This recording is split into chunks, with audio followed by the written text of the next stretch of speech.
எல்லோருக்கும் வணக்கம். இன்றைக்கி காலையில் நம்ம வீட்டில் ஒரு சூப்பரான இட்லியும் வீட்டிலேருந்து தான் சொன்னேன்டா. நம்ம வீட்டில் இன்றைக்கி ஒரு சூப்பரான இட்லியும் அதுக்கு ஒரு சூப்பர் பொடி, அப்புறம் ஒரு தேங்காய் சட்னி. சிம்பிளான சட்னி தான், பொடி தான் செய்ய போகிறோம். வாங்க எப்படி செய்யுதுன்னு பார்க்கலாம். பொடியும் சிம்பிளா? ஆமாம், வீட்டில் இருக்கிற பொருள் தானே, எதுவும் கடையில் போய் எக்ஸ்ட்ரா நம்ம யூஸ் பண்ணுற பொருள் வச்சு ஒரு பொடி செய்ய போகிறோம், இட்லி பொடி. அதுக்கு முன்னாடி ஃபஸ்ட்டு ஒரு பக்கம் நம்ம இட்லி ஊற்றி வச்சுட்டு அது வேகத்துக்குள்ளே இது ரெண்டுமே நம்ம செஞ்சிடலாம். இட்லி பாத்திரத்தில் தண்ணி ஊற்றி வச்சுட்டோம். தண்ணி நல்லா காயணும் இட்லிக்கு தான். அப்போ தான் சீக்கிரமாக ஒரு 10 நிமிஷத்தில் இட்லி ஆகிடும். அதுக்குள்ளே நம்ம இட்லி தட்டிலலாம் எண்ணெய்லாம் தடவி எல்லாம் ரெடி பண்ணிக்கலாம்.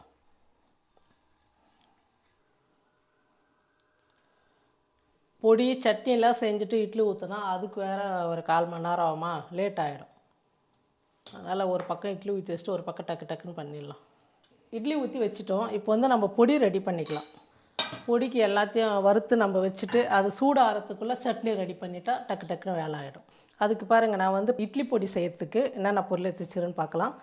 துவரம் பருப்பு நான் கப்பு அளவு எடுத்துக்கிட்டேன். நீங்கள் எது செய்கிறீங்களோ அதில் அளவு கரெக்டாக எடுத்துங்க. சின்ன கப்பில் எடுத்துக்கிட்டேன் நான். 1 கப்பு துவரம் பருப்பு, 1 கப்பு உளுத்தம் பருப்பு, 1 கப்பு கடலைப்பருப்பு, ஒரு 1½ டீஸ்பூன் மிளகு, ஒரு 20 பல் சின்ன பூண்டு, ஒரு 12 வரமிளகா, கொஞ்சமாக புளி, தேவையான அளவுக்கு உப்பு, சீரகம் 1½ டீஸ்பூன், மிளகு சீரகமும் 1½ டீஸ்பூன் எடுத்துக்கிட்டேன். இப்போ துவரம் பருப்பு சேர்த்துக்கலாம். எல்லாமே நம்ம தனித்தனியாக சேர்த்து கலர் மாறாமல் பொன்வறுவலாக வறுத்துக்கணும். ஸ்டவ் கம்மியாக வச்சுட்டு வறுத்துக்கலாம். தீஞ்சு போகக்கூடாது பருப்புலாம். அப்போ தான் அந்த பருப்பு பொடி கலரும் மாறாமல் இருக்கும், மணமும் நல்லாயிருக்கும். கொஞ்சம் டைம் எடுக்கும். பொறுமையாக தான் ஸ்டவ் குறைச்சி வச்சுட்டு ஒவ்வொன்றா வறுத்துக்கணும். நம்ம பாருங்கள், துவரம் பருப்பு நல்லா கலர் மாதிரி வந்துருக்கு பாருங்கள். அதே மாதிரி ஒரு பருப்பு கூட தீஞ்சு போகாமல் நல்லா வந்திருக்கு. இந்த அளவுக்கு பொறுமையாக வச்சுட்டு வறுத்திங்கன்னா பருப்பு பொடி கெட்டும் போகாது, ரொம்ப சூப்பராக இருக்க டேஸ்ட்டு. இப்போ உளுத்தம் பருப்பு சேர்த்துக்கலாம். உளுந்து பாருங்கள், இந்த வெள்ளை கலர் மாதிரி நல்ல கோல்டன் கலரில் வரணும். அந்த அளவுக்கு பொன்னிறமாக வறுத்துக்கணும். நல்லா வறுப்படட்டும். பாருங்கள், உளுந்து நல்லா கலர் மாதிரி வந்துடுச்சு. இப்போ எடுத்துக்கலாம். இப்போ கடலைப்பருப்பு சேர்த்துக்கிறேன். பாருங்கள், கடலைப்பருப்பு நல்லா கலர் மாதிரி வந்துடுச்சு. இப்போ இந்த மாதிரி கலர் மாறி வரணும், ஆனால் தீஞ்சு போகாமல் பார்த்துங்க. ஒரே ஒரு பருப்பு கூட பாருங்கள் கலர் ரொம்ப தீஞ்சு போகலை. இப்போ நம்ம மிளகு சீரகம் சேர்த்துக்கலாம்.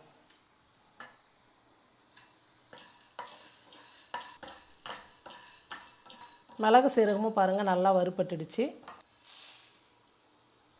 இப்போ பூண்டு லைட்டாக சூடு பண்ணிக்கலாம். நல்லா காஞ்சிருந்தால் நம்ம அப்படியே போட்டு அரைச்சிக்கலாம். நம்ம மழையாக இருக்கிறதுனால கொஞ்சம் ஈரமாகிடுச்சு பூண்டெல்லாம், அப்படியே பனிக்கு அதனால் கொஞ்சம் சூடு பண்ணிங்கன்னா பருப்பொடி கெட்டு போகாது, நாள் கணக்கில் நல்லாயிருக்கும். பூண்டு நல்லா சூடு ஏறிடுச்சு. இப்போ இதை எடுத்துக்கலாம். புளியெல்லாம் நம்ம கொஞ்சம் சூடு பண்ணி போட்டுக்கினா பருப்பொடி ஈரமாக இருக்காது, கெட்டு போகாது. கொஞ்சம் நல்லா ட்ரை ஆகிற அளவுக்கு சூடு பண்ணிக்கலாம். அதே மாதிரி உப்பும் நம்ம வறுத்துக்கணும். புளியை நல்லா சூடு பண்ணிக்கிட்டோம். இதெல்லாம் நம்ம கடைசியாக அரைப்போம், அதனால் ஃபஸ்ட்டு அரைச்சிடுவோம். அதனால் தனியாக வைக்கிறேன் நான். மிளகாலாம் உப்பு தேவையான அளவுக்கு நீங்கள் போட்டுக்கலாம். உப்பு நல்லா வறுபட்டுடுச்சு. இப்போ எடுத்துக்கலாம். இப்போ கடைசியாக மிளகாவுக்கு ஒரே ஒரு சொட்டு எண்ணெய், அதிகமாகலாம் வேணாம், சும்மா கொஞ்சோண்டு போதும். உடச்சா அப்படி உடையணும். பற்றி எவ்வளோ நமுத்து போய்க்குது. அதை நல்லா முறுமுறுன்னு வறுக்கணும். அது எண்ணெய் ஊற்றி வறுத்தா தான் வருங்களா? ஆமாம், கொஞ்சம் நல்லா இருக்கும். நிறைய பேர் பருப்புலாம் கூட எண்ணெயில் வறுப்பாங்க. அந்த மாதிரிலாம் வறுத்தா கொஞ்சம் இதுவாகிடும் தான் நான் இப்படி வறுத்தேன். கொஞ்சம் நல்லா உதிராக இருக்கும் பொடி. நெல்லெண்ணெய் நெய் ஊற்றி சாப்பிடும் போது நல்லாயிருக்கும். நம்மளாம் நெய் ஊற்றி சாப்பிட மாட்டோம், நெல்லெண்ணெய் தான் சாப்பிடுவோம் நம்ம பருப்பொடி. தண்ணியில் கை நனைச்சிட்டு இந்த மூடி எடுத்துகிட்டு இட்லி வந்துச்சா பார்க்கலாம். கொஞ்சம் ஒட்டுது, இட்லி வேகணும். இது ஸ்டவ் சின்னது இந்த பக்கம், அதனால தான் ரொம்ப லேட் ஆகுது. இல்லைனா இவ்வளோ நேரத்துக்குலாம் இட்லி எப்போ வெந்துடும் இந்த பக்கம் வச்சா, அதனால் கொஞ்சம் லேட் ஆகுது. பாருங்கள், கலர் நல்லா மாறி வந்துடுச்சு. இப்போ இறக்கிட்டு ஆற வச்சிடலாம். அப்பவும் மொறுன்னு வரல, ஏன்னா ரொம்ப ஈரமாக இருந்ததா. சூடு ஆறுச்சுன்னா கொஞ்சம் வந்துடும். நல்லா சூடு ஆறட்டும். 2 இப்படி ஓரமாக வச்சுட்டு நம்ம தேங்காய் சட்னி ரெடி பண்ணிக்கலாம். எல்லாமே கொப்பரை தேங்காய் வாங்கிட்டுக்குது. இந்த தேங்காய் பார்த்தீங்கன்னா பிரியா வீட்டிலேருந்து எடுத்துன்னு வந்தது. ரொம்ப நாள் ஆயிடுச்சு, மேலேயே உரிக்காமல் இருந்ததில்ல. தண்ணி ஆடல, என்ன ஆகுதோ தெரியலையே. தேங்காய் பாருங்கள் கொப்பரை ஆகிடுச்சு. இந்த மாதிரி பொடியெல்லாம் செய்கிறதுக்கு நல்லாயிருக்கும் இந்த தேங்காய். இந்த தேங்காயில் வந்து நமக்கு எவ்வளோ மருத்துவ குணம் இருக்குது தெரியுங்களா? இந்த தேங்காய் இந்த மாதிரி கொப்பரை தேங்காய் வீட்டில் இல்லைன்னா கூட கடையில் வாங்கிட்டு வந்து காலையில் வெறும் வயிற்றுல இந்த மாதிரி ஒரு பீஸ் எடுத்துங்க. ஒரு பீஸ் எடுத்து காலையில் வெறும் வயிற்றுல சாப்பிட்டிங்கன்னா அல்சரு, புண்ணு, வாய்ப்புண்ணு, வயிற்று புண்ணு இது எல்லாமே சரியாயிடும். காலையில் சாப்பிட்ணும். அப்புறம் சாயங்காலம் ஒரு நாளைக்கு 2-3 வேளை கூட சாப்பிட்லாம். ஆனால் நீங்கள் வெறும் வயிற்றுல சாப்பிட்டிங்கன்னா அந்த எண்ணெயோடு நம்ம மென்று சாப்பிடும்போது அவ்வளோ ஒரு மருத்துவ குணம் இது. நான்லாம் இந்த மாதிரி தேங்காய்லாம் வந்து தூக்கி போடவே மாட்டேன், சும்மாவே சாப்பிட்ருவேன் நான். இனிப்பாகவும் ஆகிடும். அந்த ட்ரையாக தண்ணியெல்லாம் இழுத்துக்கிறதுனால இனிப்பாக இருக்கும், தேங்காவே நல்லாயிருக்கும். தேங்காய் ஒரு 4-5 தேங்காய் வந்து கொப்பரையாகவே ஆயிடுச்சு. கொஞ்சம் தேங்காய் மட்டும் ஏற்கனவே நான் உடச்சி வச்சுது ஃப்ரிட்ஜில், அதை மட்டும் போட்டு இப்போ சட்னி செஞ்சுக்கலாம். வெறும் தேங்காய் பொட்டுக்கடலை போட்டு தான் செய்ய போகிறேன். இந்த தேங்காய்க்கு வந்து நான் 4 பச்சை மிளகாய் சேர்த்துக்கிறேன், கொஞ்சமாக கொத்தமல்லி. எல்லா சட்னிலையுமே கொஞ்சம் கொஞ்சம் கொத்தமல்லி வந்து சேர்த்துங்க, உடம்புக்கு ரொம்ப நல்லது. பூண்டு ஒரு 2-3 பல் போட்டேன், சொல்லலையா? பூண்டு 3 பல். பொட்டுக்கடலை வந்து கம்மியாக சேர்த்துக்கலாம், ரொம்ப வேணால் கொஞ்சமாக. உப்பு கொஞ்சம் தேவையான அளவுக்கு உப்பு. இந்த மிக்சியில் வந்து தண்ணி ஊற்றாமல் அரைக்க முடியாது, அதனால் தண்ணி சேர்த்து நல்லா நைஸாக அரைச்சிக்கலாம். சட்னி வந்து அரைச்சாச்சு. தேங்காய் சட்னியெல்லாம் சில பேர் வந்து ரொம்ப நைஸாக அரைப்பாங்க, அந்த மாதிரி இருக்கக்கூடாது. இந்த மாதிரி கொஞ்சம் அந்த தேங்காவுடைய குறப்பு இருக்கணும், அப்போ தான் வந்து சூப்பராக இருக்கும். இட்லிக்கு வந்து கொஞ்சம் கெட்டியாக இருந்தால் தான் நல்லாயிருக்கும். அதனால் கொஞ்சமாக ஒரு ஸ்பூன் மட்டும் சேர்த்து, இல்லைன்னா இவ்வளோ சட்னி வந்து வேஸ்ட் ஆகிடல. அவ்வளோதான். இப்போ வந்து சட்னி கொஞ்சம் தாளிச்சிட்டா நம்ம பருப்பொடி ரெடி பண்ணிக்கலாம்.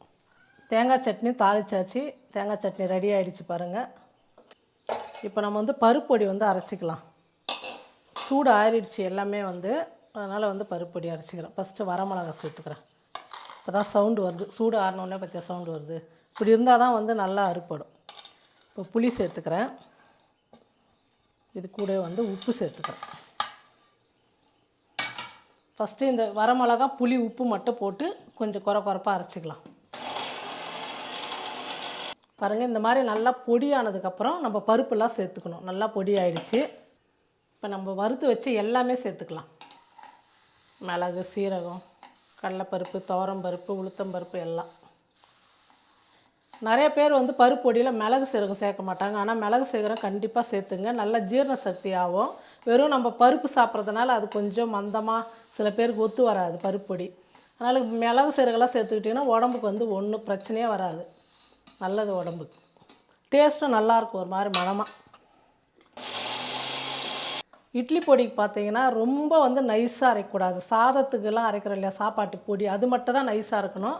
இது வந்து கொஞ்சம் குறப்பாக இருக்கணும், இன்னும் அரைச்சிக்கணும். பருப்பு ஒரு 1/4 பாகம் அப்படியே இருக்குது, இன்னும் கொஞ்சம் அரைச்சிக்கலாம். பாருங்கள், குறப்பாக இருக்குது. இந்த மாதிரி இருக்கணும் நரநரான்னு இட்லி பொடிக்கெலாம் வந்து சாப்பிடும் போது. இப்போ கடைசியாக வந்து நம்ம பூண்டு வறுத்து வச்சுக்கிறோம் இல்லையா, அந்த பூண்டு சேர்த்து ஒரு சுற்றுனா போதும். ஃபஸ்ட்டே போடக்கூடாது பூண்டெல்லாம்.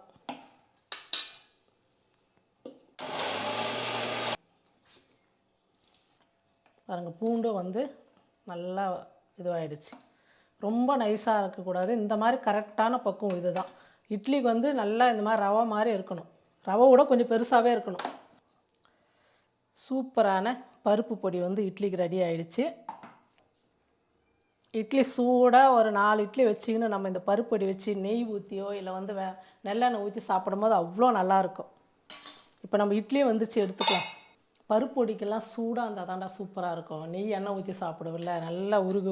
இன்னும் இது மேலே வெண்ணெய் போட்டு சாப்பிட்டோன்னு வச்சுக்கோ, அவ்வளோ நல்லாயிருக்கும் அது சூட்டுக்கு.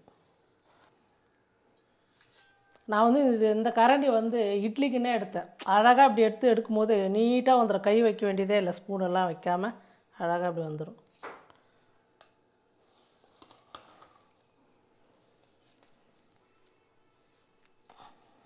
அப்போ நீ தான் ஃபஸ்ட்டு சாப்பிட போகிற தானே. இப்படி வச்சுட்டு சென்டரில் எண்ணெய் ஊற்றிட்டிங்கன்னு வச்சுங்க, நல்லெண்ணெய், அவ்வளோ சூப்பராக இருக்கும் சாப்பிட்றதுக்கு. ஒரு சூப்பரான நம்ம வீட்டில் இன்றைக்கி பருப்பு பொடியும் தேங்காய் சட்னி, சூடான இட்லி தான் இன்றைக்கி காலையில் டிஃபனு. நீங்களும் உங்கள் வீட்டில் இந்த மாதிரி வந்து பருப்பொடி சட்னி, வெறும் பருப்பொடியே ஒரு சட்னி இல்லாமல் இந்த மாதிரி ஒரு 2-3 ஐட்டம் இருக்கும்போது நம்ம வீட்டில் இருக்கிறவங்களும் சரி எல்லாருமே ஆளுக்கு 2 இட்லி எக்ஸ்ட்ரா சாப்பிடுவோம். கொஞ்சம் கொஞ்சமாக தான். நான் பாருங்கள் 2 துண்டு தேங்காய் பொட்டுக்கடலை இதை தான் அரைச்சேன். 3 பேருக்கு அந்த சட்னி போதும், கொஞ்சம் பருப்பொடி, அவ்வளோதான். ரொம்ப சிம்பிளாக ஒரு 1/2 மணி நேரத்துக்குள்ளே நம்ம பருப்பொடி இட்லி சட்னிலாம் செஞ்சு முடிச்சாச்சு காலையில் டிஃபனு. உங்கள் வீட்டில் நீங்கள் இந்த மாதிரி வந்து டிஃபன் செஞ்சு பார்த்துட்டு எப்படி இருக்குன்னு சொல்லிட்டு மறக்காமல் கமெண்ட் பண்ணுங்கள், ஷேர் பண்ணுங்கள். நன்றி. இன்னைக்கு காலையில் சாப்பாடு சாப்பாடு இல்லைடா, டிஃபன். டிஃபன் அப்படியே வச்சுக்கிடா, கப்போடவே தொட்டு சாப்பிட்லாம்ல. நம்ம தட்டில் ஊற்றி சாப்பிட்டா தான் நல்லா குழச்சடிக்க முடியும். ஃபஸ்ட்டு நான் டேஸ்ட் பண்ண போகிறது பருப்பு பொடி. பருப்பு பொடி அப்போ தான் டேஸ்ட்டு தெரியும். ஆமாம், இங்கே பார்த்தீங்கன்னா கலந்து விட்டுட்டு அப்பா ஒரு மிளகா பொடி ரெடி பண்ணுவார் இட்லி தோசைக்கு, அவ்வளோ சூப்பராக இருக்கும். இந்த மாதிரி சவுண்டு வரணும், பருப்பொடி முறுமுறுன்னு வாயில் மொறுமொறுமொறும் அப்படி தான் இருக்கணும். சூப்பராக இருக்குமா. சட்னி நல்லா இருக்கா? எல்லாமே சூப்பராக இருக்குது. சாம்பார் ஒரு டேஸ்ட்னா வெறும் பருப்பு பொடி ஒரு டேஸ்ட்டு, சட்னி ஒரு டேஸ்ட்டு, இந்த சட்னி ஒரு டேஸ்ட்டு. இதில் வந்து அந்த பச்சை மிளகாவும் பொட்டுக்கடலை கொத்தமல்லி இது 3 சேர்ந்த ஃப்ளேவருங்கிறது நல்லா இருக்கும். தேங்காவை பீட் பண்ணி சூப்பர் டேஸ்ட் கொடுத்து. ஆனால் கொத்தமல்லி எல்லாத்துலேயுமே சேர்த்துக்கினா தேங்காய் சட்னியில் அவ்வளோ நல்லாயிருக்கும். சட்னி ஹைலைட், நீங்கள் சாப்பிட்டு பாருங்க. நான் சொன்ன மாதிரியே நீங்கள் செஞ்சு பாருங்கள், ரொம்ப நல்லா இருக்கும்.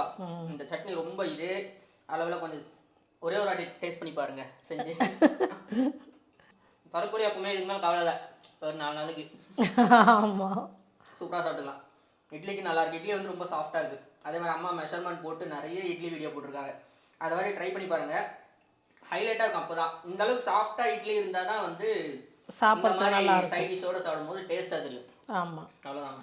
நீங்களும் சாப்பிடுங்க, செஞ்சு பார்த்துட்டு கமெண்ட் பண்ணுங்கள், ஷேர் பண்ணுங்கள், சப்ஸ்கிரைப் பண்ணுங்கள் மலரமா சமையலை. இன்னொரு வீடியோவில் வந்து நம்ம சாதத்துக்கு பொடி செஞ்சு வச்சு சாப்பிட்லாம். எங்கள் வீட்டில் எப்போவுமே வந்து இட்லி பொடி சாப்பாட்டு பொடி ரெடியாக இருக்கும்.